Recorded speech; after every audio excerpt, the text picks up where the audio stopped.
Buenas tardes. Mi nombre es Elena Espinosa, yo soy enfermera, tengo especialidad en adulto mayor. Vamos a tratar el tema autocuidado del adulto mayor. Como antecedentes generales, podemos decir que el envejecimiento de la población se caracteriza por el aumento de personas mayores de 60 años. Esto debido a la transición demográfica que se refiere al envejecimiento de la población y por tanto al aumento de la esperanza de vida. Por otra parte, a la transición epidemiológica que se refiere al cambio de las enfermedades infectocontagiosas a las enfermedades crónicas no transmisibles. Esto sumado a los avances tecnológicos en salud que aumentan la sobrevida de las personas ante una enfermedad, con el consecuente aumento de la esperanza de vida. Los aspectos anteriores no siempre van asociados a una mejor calidad de vida, lo cual lleva a la pérdida de la independencia por problemas físicos o mentales, limitaciones de movilidad y demencia. Ante esto surge la figura del cuidador informal, que se caracterizan en general por ser mujeres con una edad media de 50 años, que generalmente son cónyuges, hijas, hermanas, amigas o vecinas. La edad en realidad va a depender muchas veces de a quién estemos cuidando. Si al padre, seguramente va a ser una mujer mayor, o al esposo, y puede ser también menor si es el cónyuge quien se cuida. Personas que interrumpen su vida habitual, familiar, social y laboral. Muchas veces deben dejar de trabajar para poder cuidar a su familiar dependiente. Generalmente son dueñas de casa con una educación básica media o incompleta, que cuidan por más de 12 horas a su familiar y que no tienen formación para el trabajo.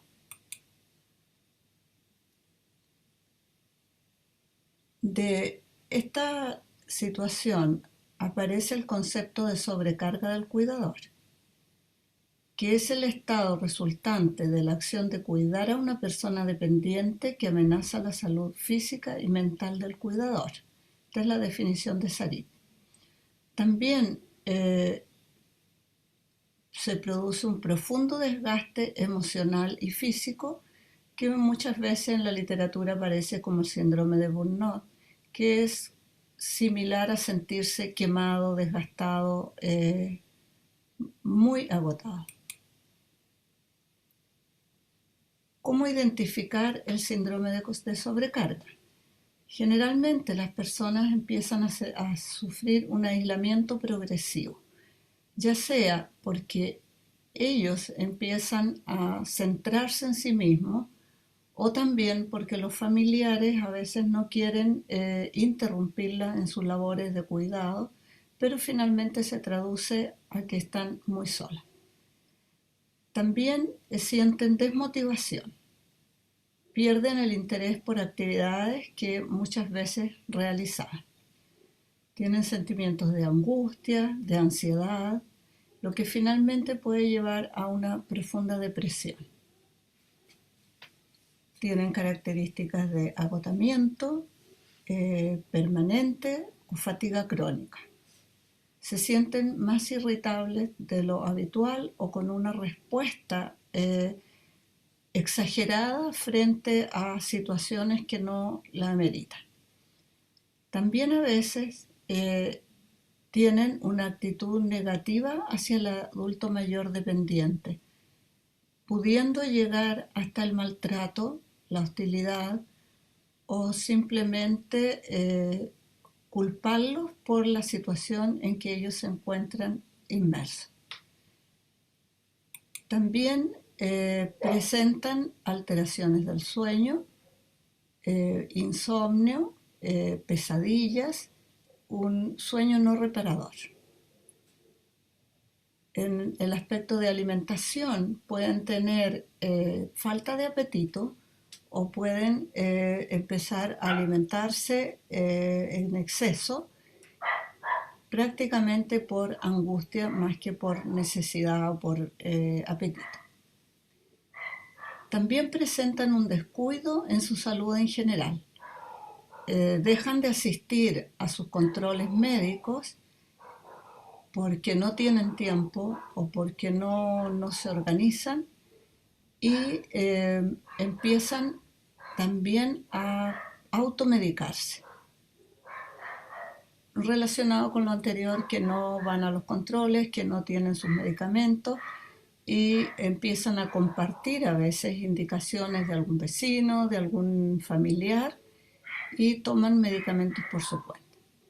También se presenta desarrollo de adicciones como alcohol, tabaco, especialmente como una manera de evadirse del problema que están viviendo. También surgen sentimientos de tristeza por la situación de su familiar, que generalmente por estos lazos de afecto que hay, donde se va viendo que la persona va avanzando en forma a veces muy rápida a una postración mayor o pensamos en que se acerca a su muerte. También sentimientos de culpa y soledad, incompetencia, pensando en que estamos haciendo un trabajo que a lo mejor lo podríamos hacer mejor. También existe la preocupación e incertidumbre por el futuro. Sabemos que es un paciente terminal muchas veces o que va a ir avanzando más hacia la postración y no tenemos la esperanza que se va a recuperar. Y por otro lado, la incertidumbre del futuro, porque no sabemos si vamos a tener los medios económicos, físicos, como para seguir cuidándolo, o también si podemos tener alguna enfermedad. ¿Qué sugerencias se pueden hacer para el autocuidado del cuidador? Digo sugerencias porque a veces es un poco complejo dar indicaciones, porque las situaciones son muy personales, muy propias de cada situación, entonces me voy a permitir tocar algunos puntos que pueden servir. Hacer un momento de pausa para analizar la situación lo más objetivamente posible. Cuando estamos en una situación compleja, siempre es bueno reflexionar, tranquilizarse, pensar y mirar desde otro punto de vista la situación y retomar el cuidado con un poco más de tranquilidad. Pueden ser un par de minutos, puede ser un momento de respirar profundo y calmarse. También es importante darle un sentido al hecho de cuidar. Muchas veces tenemos creencias religiosas, espirituales, que nos pueden ayudar y que podemos pensar por qué o para qué me tocó hacerme cargo de este paciente. ¿Qué cosas tengo yo que superar? Probablemente puede haber una mala relación entre el cuidador y el paciente y a lo mejor es la oportunidad para que esto se supere. También es importante identificar señales de alerta, informarse sobre la enfermedad del adulto mayor. Por ejemplo, el sistema inmunológico de las personas mayores no responde de la misma forma que cuando eran jóvenes. Por lo tanto, a lo mejor el decaimiento, la falta de apetito, nos pueden significar un problema respiratorio grave. y no la fiebre como puede ser en personas más jóvenes. Entonces es importante saber cuáles son características o señales que nos orienten a alguna complicación de la enfermedad. También es muy importante el descanso diario. Muchos pensarán, ¿en qué momento descanso? Si estoy las 24 horas cuidando a mi familiar y no tengo a alguien de reemplazo.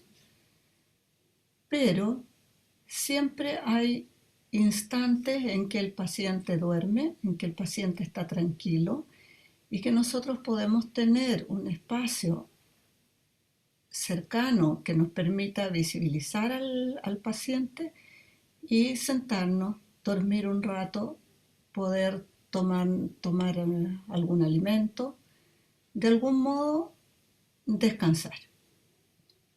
También es muy importante atender la propia salud. Especialmente que hay que enfocarlo a los estilos de vida saludables. Una alimentación especialmente sana en cuanto a frutas, verduras, aumento de líquido, disminución de la sal, también en lo posible hacer ejercicio, que también pueden ser el momento en que nosotros hacemos la movilización del paciente, le hacemos hacer ejercicios de brazos, de piernas, también podemos hacerlo juntos con el paciente. Y en momentos que podamos salir, darnos un espacio como para caminar, también aprovecharlo. Es importante también evitar el aislamiento. En lo posible buscar compañía, tratar de mantener relaciones sociales. Es decir, si antes teníamos alguna amiga con la cual compartíamos, si no podemos salir nosotros, que esa amiga nos venga a visitar y podamos compartir nuestros sentimientos, nuestras emociones. No aislarse, porque esto conlleva a más estrés, a más enfermedad y a más agotamiento del cuidador. También es importante realizar actividades de esparcimiento. Puede ser pintar, puede ser llenar puzzles, si tiene la oportunidad de salir a caminar mientras alguien se hace cargo del adulto mayor, pero buscar alguna actividad que nos dé energía, que nos dé un poco de relajo.